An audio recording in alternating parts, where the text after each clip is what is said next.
Hello friends, આપણે last વિડીયોમાં unit 6 start આપેલું હતું અને એમાં સ્ટ્રાઇક અગેન્સ્ટ વોર જે લેસન છે રીડ 1 યુનિટ 6નું હેલન કેલર વિશે, જે જાણે 1916ની અંદર ન્યૂયોર્કના કાર્નેગી હોલમાં વર્કર્સને યુદ્ધની સામે એણે હડતાલ કેમ કરી છે એના માટેની સ્પીચ આપી રહી છે. બહુ જાણીતી સ્પીચ છે હેલન કેલરની.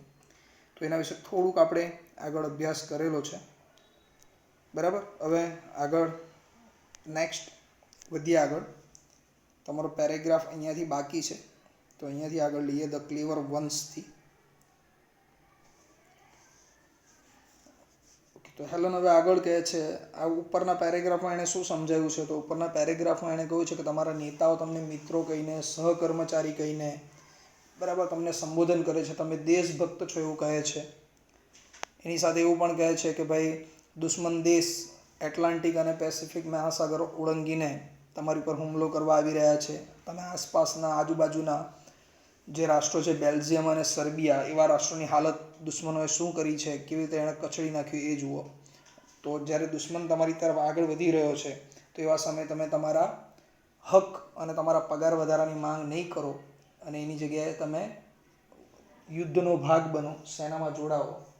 બરાબર, આવું એ નેતાઓ વર્કર્સને કહી રહ્યા છે. અને એની વિરુદ્ધમાં હેલન એણે સ્ટ્રાઇક કરી છે કે લોકોને પહેલાં બેઝિક જરૂરિયાતો મળવી જોઈએ. સાથે હેલન ઉપરના પેરેગ્રાફમાં એવું પણ સમજાવે છે કે શું તમારા જેવા વર્કર્સ ફરીથી આવા નેતાઓની વાતોમાં આવીને મૂર્ખ બનશે? શું ફરીથી તમે એ લોકોની જે સંવેદનશીલ દેશભક્તોની જે સ્પીચ છે દેશભક્તિની, એવી સંવેદન સ્પીચની વાતોમાં તમે આવી જશો?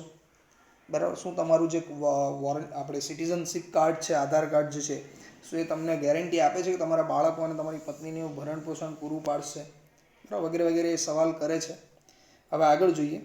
The clever ones up in the high places નો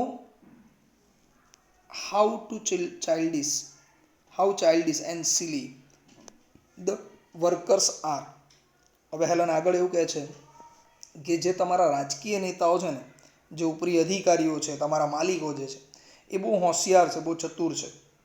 બરાબર, જે ઊંચા પદ ઉપર બેસેલા છે અને તેઓ જાણે છે કે વર્કર્સ, આ જે વર્ગ છે સમાજનો, એ કેટલો બાલિશ, કેટલો ભોળપણવાળો હોય છે અને મૂર્ખ જેવો હોય છે કે એને કંઈક પણ, પેલા નાના બાળકને કેવું, એને ચોકલેટ બતાવી દો ને એ વાતમાં આવી જાય કામ કરવા માટે અથવા તમારી વાત માની લે. બરાબર, એમ વર્કર્સને પણ આવા ઊંચા પદ ઉપર બેસેલા લોકો કંઈક એવી વાતો જણાવે છે અને એક નાના બાળકની જેમ એ વર્તન કરે છે, એમની વાતોમાં આવી જાય છે અને મૂર્ખ બને છે. અવહેલન કહે છે તો તમે એવું નહીં કરો. They know that if the government dresses them up in khaki and give them a rifle and starts them off with a band and waving banners, they will go forth to fight valiantly, બરાબર, for their own enemies. બરાબર, એકવાર પાછો સમજો, બહુ લાંબુ વાક્ય છે, આપણે એને ટુકડાઓમાં સમજીએ. They know that if the government dresses them up, એટલે હેલન એવું કહે છે કે તેઓ જાણે છે, કોણ? તમારા આ જે રાજકીય નેતાઓ છે, જે ઉપરી અધિકારીઓ છે, તેઓ જાણે છે કે the government dresses them up, સરકાર જ્યારે તમને ખાખી ડ્રેસ આપી દેશે પહેરવા માટે, એટલે કે વર્દી આપશે તમને સેનાની, મિલિટરીની, and gives them a rifle, અને હાથમાં રાઇફલ પકડાવી દેશે, and starts them off with a band and waving banners, અને શું કરશે? તમને એક કતારમાં ઊભા રાખીને તમને કૂચ કરવાનું કહેશે, આગળ વધવાનું કહેશે. બરાબર, અને તમારા હાથમાં, તમારી આગળ બેન્ડ વાગતું જતું હશે, તમને પ્રોત્સાહન આપવા માટે મિલિટરીનું બેન્ડ વાગશે, જુસ્સો વધારવા માટે. બરાબર, તમારી આજુબાજુ મોટા મોટા દેશભક્તિના, દેશના ધ્વજ વગેરે બેનર્સ તમારી આજુબાજુ ફરકાવવામાં આવશે. They will go forth. Go ફોર્થનો અર્થ થાય છે આગળ વધવું. બરાબર, ગો ફોર્થનો અર્થ શું થાય છે? આગળ વધવું. અને તેઓ તમારી આગળ આ બધું વધારતા જશે. They will go forth to fight valiantly for their own enemies. બરાબર, અહીં એક સ્પેલિંગ આપેલી છે વેલિયન્ટલી, તમને દેખાય છે? આનો અર્થ થાય છે કરેજિયસલી, બહાદુરીપૂર્વક. અને તેઓ બહાદુરીપૂર્વક આવો જુસ્સો, જ્યારે દેશભક્તિનો જુસ્સો, મિલિટરી જ્યારે સેના લડવા જતી હોય ને તો આગળ બેન્ડ વગાડવામાં આવતું હોય, મિલિટરી બેન્ડ વાગતું હોય, આજુબાજુ દેશના ધ્વજ ફરકતા હોય, તો આનાથી જુસ્સો વધે લડવાનો. તો જ્યારે તમને આવી રીતે ખાખી વર્દી આપી દેવામાં આવશે, હેલન કહે છે, અને તમારા હાથમાં રાઇફલ આપી દેવામાં આવશે, તમારી આગળ બેન્ડ વગાડવામાં આવશે તમારો જુસ્સો વધારવા માટે, બરાબર, ધ્વજ ફરકાવવામાં આવશે, રાષ્ટ્રધ્વજ, અને તમને બહાદુરીપૂર્વક તમારા પોતાના જ જે દુશ્મનો છે એની સામે લડવાનું તમને કહેવામાં આવશે. They are taught that brave men die for their country's honor. તમને એવું શીખવાડવામાં આવશે કે બહાદુર લોકો જે છે એ બહાદુર લોકો દેશના સન્માન માટે હસતા હસતા મૃત્યુ પામે છે, એટલે શહીદ થાય છે. આવું તમને શીખવવામાં આવશે. એટલે તમે તમારી મૃત્યુ પણ શહીદી તરીકે ઓળખાશે, સામાન્ય મૃત્યુ નહીં હશે, એવું કહેવામાં આવે તમને. What a price to pay for a vague idea, the lives of millions of young men. Helen કહે છે કે આ જે વિચાર છે, કેવો વિચાર? વેગ આઈડિયા. વેગ આઈડિયાનો અર્થ થાય છે નિરર્થક વિચાર, ખોટો વિચાર. બરાબર, તમને આવા જે વિચારો આપવામાં આવે છે કે ભાઈ તમારે મરવાનું પણ કોના માટે છે? દેશ માટે મરવાનું છે, શહીદ થવાનું છે. તો આ જે નિરર્થક વિચાર છે એનું તમને શું મૂલ્ય ચૂકવવામાં આવે છે? એની તમને શું કિંમત મળે છે? Lives of millions of young men. શું આવા યુદ્ધની અંદર શહીદીના નામે તમને આગળ કરવામાં આવે છે, યુદ્ધમાં ધકેલવામાં આવે છે, તમે શહીદ થાવ છો, તો શું થાય છે? દેશનું જે યુવા ધન છે, લાખો જે યુવાનો છે એ આવા યુદ્ધોમાં હોમાઈ જાય છે, મૃત્યુ પામે છે. બરાબર. અધર મિલિયન્સ ક્રિપલ્ડ. ક્રિપલ્ડનો અર્થ થાય છે અપંગ બની જવું, હેન્ડીકેપ બનવું. And blinded for life. જ્યારે બીજા ઘણા લાખો લોકો એવા હોય છે કે આવા બે દેશો વચ્ચેના આ રાજકીય નેતાઓના યુદ્ધોના કારણે લાખો લોકો કાં તો અપંગ બની જાય છે અથવા જીવનભર માટે અંધ બની જાય છે. યુદ્ધ પછીની પરિસ્થિતિનું હેલને વર્ણન કરેલું છે. Existence made horrible for still more millions of human beings. અને બે દેશો વચ્ચે જ્યારે યુદ્ધ થતું હોય તો યુદ્ધ પછી માનવી માટે એનું અસ્તિત્વ ટકાવવું, એક્ઝિસ્ટન્ટ એટલે અસ્તિત્વ ટકાવવું, એનું અસ્તિત્વ ટકાવવું એ ખૂબ જ અઘરું થઈ જાય છે, ખૂબ જ મુશ્કેલ, ભયાનક થઈ જાય છે. અને એવું લાખો લોકોની જીવનની આ પરિસ્થિતિ થાય છે.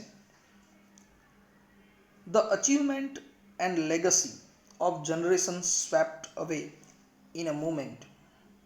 બરાબર, જે સિદ્ધિઓ માણસે મેળવેલી છે એ બધી જ સિદ્ધિઓ શું થાય છે કે થોડી જ વારમાં એ સિદ્ધિઓ ધોવાઈ જાય છે. બરાબર, એની જે પરંપરાઓ છે, એની જે પ્રણાલિકાઓ છે, લેગસી એટલે પ્રણાલિકા, બરાબર, એની પરંપરાઓ માનવી એક વ્યક્તિ મૃત્યુ પામે એટલે એની સાથે એની પરંપરાઓ પણ મૃત્યુ પામે છે. બરાબર, એની સિદ્ધિઓ, એની પરંપરાઓ આવનારી પેઢીને જે આપવાનું છે એ બધું ધોવાઈ જાય છે એક ક્ષણની અંદર. એના મૃત્યુની સાથે જ એક ક્ષણની અંદર બધું નાશ પામે છે. And nobody better off for all the misery. બરાબર, and nobody better off for all the misery. આનો અર્થ થાય છે કે આના કારણે મોટાભાગના લોકો જે છે એ એમનું અસ્તિત્વ જોખમાય છે, નાશ પામે છે. બરાબર, એટલે કોઈનું કલ્યાણ, આ બધી આપદાઓ જે આવે એ બધી આપદાઓથી કોઈનું કલ્યાણ થવાનું નથી, એવું હેલન કહે છે. બરાબર, કોઈનું બેટર ઓફ એટલે કોઈનું સારું થવાનું નથી. બેટર ઓફનો અર્થ થાય છે કલ્યાણ થવું, તો કોઈનું કલ્યાણ થવાનું નથી આવા યુદ્ધોથી. એટલે હેલન યુદ્ધની ના પાડે છે. These terrible sacrifice would be comprehensible. બરાબર, સેક્રિફાઈસનો અર્થ થાય છે બલિદાન આપવું. અને કોમ્પ્રિહેન્સિબલનો અર્થ થાય છે સમજી શકાય તેવું, સમજદારી ભર્યું, અથવા સ્વીકારવા યોગ્ય પણ કહેવાય. તો હેલન કહે છે કે આ જે ભયાનક લોકો જે બલિદાન આપે છે દેશભક્તિના નામે, બરાબર, તમને ઉશ્કેરવામાં આવતા હોય અને તમે દેશભક્તિ માટે લડી મરો, બલિદાન આપી દો, એ ત્યારે જ સ્વીકારવા યોગ્ય છે જ્યારે, અહીંયા એણે શરત બતાવેલી છે, જો આગળના વાક્યમાં કન્ડિશન આપી છે, if the thing you die for, તમે જે વસ્તુ માટે તમારા જીવનું બલિદાન આપો છો, જે બાબત માટે તમારા જીવનું બલિદાન આપી દો છો, એન્ડ કોલ ફોર ફેડ, બરાબર, એન્ડ કોલ કન્ટ્રી ફેડ, જે દેશ માટે તમે બલિદાન આપો છો ને, એ દેશ તમારા બલિદાન પછી, એટલે કે તમારા મૃત્યુ પછી, તમારી શહીદી પછી, જો તમારા કુટુંબને, તમારા પત્ની, તમારા બાળકોને એ પૂરતું ખાવાનું આપી શકતું હોય, ફેડ, ફીડનું ભૂતકાળ છે ફેડ, પૂરતું ખાવાનું આપી શકતું હોય, ક્લોથડ, પૂરતા કપડાં આપી શકતું હોય, હાઉસ્ડ, યોગ્ય રહેઠાણ આપી શકતું હોય, એન્ડ વોર્મ્ડ યુ, બરાબર, અને તમારા કુટુંબને એ પૂરતી હૂંફ એટલે કે પ્રેમ આપી શકતું હોય, એજ્યુકેટેડ એન્ડ ચેરિશ્ડ યોર ચિલ્ડ્રન, તમારા બાળકોને એ પૂરતું શિક્ષણ આપી શકતું હોય, બરાબર, એનું યોગ્ય ભરણ પોષણ કરી શકતું હોય, બરાબર. ચેરિશનો અર્થ થાય છે કેળવણી આપવી, એમ, એને પૂરતી કેળવણી આપી શકતું હોય, એને પૂરતું શિક્ષણ આપી શકતું હોય, તો ત્યારે જ તમારું બલિદાન એ કામનું છે, બરાબર. ફરીથી આ વાક્ય સમજાવું છું.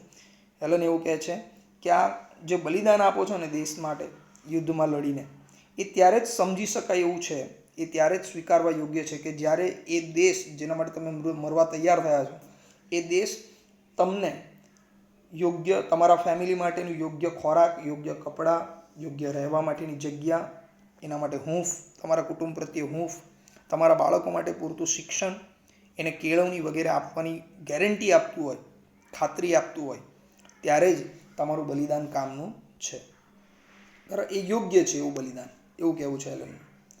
આઈ think the workers are the most unselfish of the children of men. Allen કહે છે કે મને એવું લાગે છે કે તમે જે વર્કર્સ જો છે, જે કામદાર વર્ગ જે છે, એ આપણા સમાજનું, કયા સમાજનું, માનવીય સમાજનું સૌથી બિનસ્વાર્થી, અનસેલ્ફિશ એટલે બિનસ્વાર્થી બાળક છે, બરાબર, માનવ જાતિનું બિનસ્વાર્થી બાળક છે. કેમ એને બિનસ્વાર્થી કહ્યું છે, બરાબર, એના કારણો હેલન આગળ સમજાવે છે, પણ તમને પણ ખ્યાલ આવે જ છે દીકરાઓ કે એક કામદાર, કોઈ કર્મચારી જ્યારે પૂરું મન લગાવીને જ્યારે કામ કરતો હોય, ઉત્પાદન ક્રિયાનો હિસ્સો બનતો હોય, તો એનાથી સમૃદ્ધ એ કોને કરે છે? એ પોતાની જાતને સમૃદ્ધ નથી કરતો, એના માલિકને સમૃદ્ધ કરે છે, બરાબર, એના રાજ્યને સમૃદ્ધ કરે છે, એના દેશને સમૃદ્ધ કરે છે. પણ એના બદલામાં એને કાંઈ મળતું નથી, એની કંઈ બહુ મોટી અપેક્ષાઓ હોતી નથી. એ ફક્ત થોડો ઘણો પગાર વધારો માગતો હોય, થોડી સુવિધા માગતો હોય છે, બરાબર, રહેવાની, એજ્યુકેશનની, એના બાળકો માટેની આવી સુવિધાઓ માગતી હોય, એકાદ નાની લોન આપી શકતી હોય કંપની, આવી સુવિધાઓ માગતી હોય છે, બરાબર. એટલા માટે એને અનસેલ્ફિશ કહ્યો છે, બરાબર, બિનસ્વાર્થી બાળક છે સમાજનું એ. ધે ટોઇલ, જો આગળ હેલન સમજાવે છે, ધે ટોઇલ એટલે કે આ જે કામદાર વર્ગ છે એ સખત મહેનત કરે છે, સખત પરિશ્રમ કરે છે. કોના માટે કરે છે? પોતાના માટે તો કરતો નથી એ, બરાબર. ધે ટોઇલ, તે સખત પરિશ્રમ કરે છે, બરાબર. એન્ડ લીવ એન્ડ ડાય, અને જીવે છે અને મૃત્યુ પામે છે, બરાબર. આખી જીવનભર એ કામ કરતો રહે, બરાબર, અને એની સાથે સાથે મૃત્યુ પામે છે, જીવે છે અને મૃત્યુ પામે છે. ફોર અધર પીપલ્સ કન્ટ્રી, કોના માટે કામ કરે છે, કોના માટે મૃત્યુ પામે છે? તો બીજા માટે, ફોર અધર પીપલ્સ કન્ટ્રી, અન્ય લોકોના દેશ માટે, અન્ય લોકો માટે મૃત્યુ પામે છે. અધર પીપલ્સ કન્ટિનન્ટ્સ, અન્ય લોકોના ખંડ માટે, બીજાના ખંડને સમૃદ્ધ કરવા માટે એ કામ કરતો હોય છે, બરાબર. અહીંયા સુરતની અંદર રહેતા લોકો, બરાબર, કે તમે જે પણ શહેરમાં રહેતા હો, એ દરેક શહેરની અંદર રહેતા લોકો મૂળ એ શહેરના વતની બહુ ઓછા લોકો હશે, બાકી મોટાભાગનો કામદાર વર્ગ અન્ય રાજ્યોમાંથી આવેલો હોય. એ ત્યાં કામ કરે કર્મચારી, અને એ રાજ્યને સમૃદ્ધ કરે છે, બરાબર. અધર પીપલ્સ લિબર્ટીઝ, લિબર્ટી એટલે સ્વતંત્રતા, બરાબર, બીજા લોકોની સ્વતંત્રતા માટે તમે કામ કરો છો. એન્ડ અધર પીપલ્સ હેપીનેસ, અને અન્ય લોકોના આનંદ માટે કામ કરો છો, બરાબર. જે એટલે હેલનનું કહેવું છે કે તમે મહેનત કરો, એનો લાભ કોને મળે છે? તમારા માલિકોને મળે છે. એ લોકો લાખોપતિ, કરોડપતિ થતા ગયા, અબજોપતિ થતા ગયા, બરાબર. તો એમના આનંદમાં વધારો થાય છે, એની સામે તમને કાંઈ મળતું નથી, બરાબર. The workers have no liberties of their on.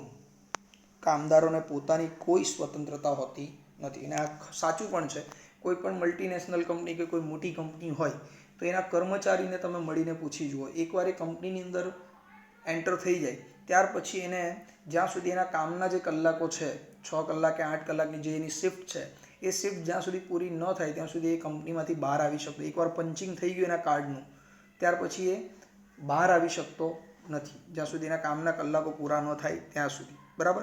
Diamond company જે છે, મોટી જે ડાયમંડ કંપનીઓ છે, એ ડાયમંડ કંપનીમાં કામ કરનાર જે કારીગર વર્ગ છે એમને ખબર જ છે, બરાબર, કે એ લોકો જ્યારે કામ કરે છે ત્યારે આવી કંપનીઓમાં એન્ટર થાય એટલે એમના મોબાઈલ પણ એમની પાસેથી લઈ લેવામાં આવે, બરાબર, લોકર્સની અંદર મૂકી દેવામાં આવે અને જ્યારે જાય ને ત્યારે એને એનો મોબાઈલ આપવામાં આવે. એટલે એની પાસે પોતાની વસ્તુ વાપરવા માટેની પણ સ્વતંત્રતા નથી, બરાબર, એની પાસે લિબર્ટી નથી. They are not free.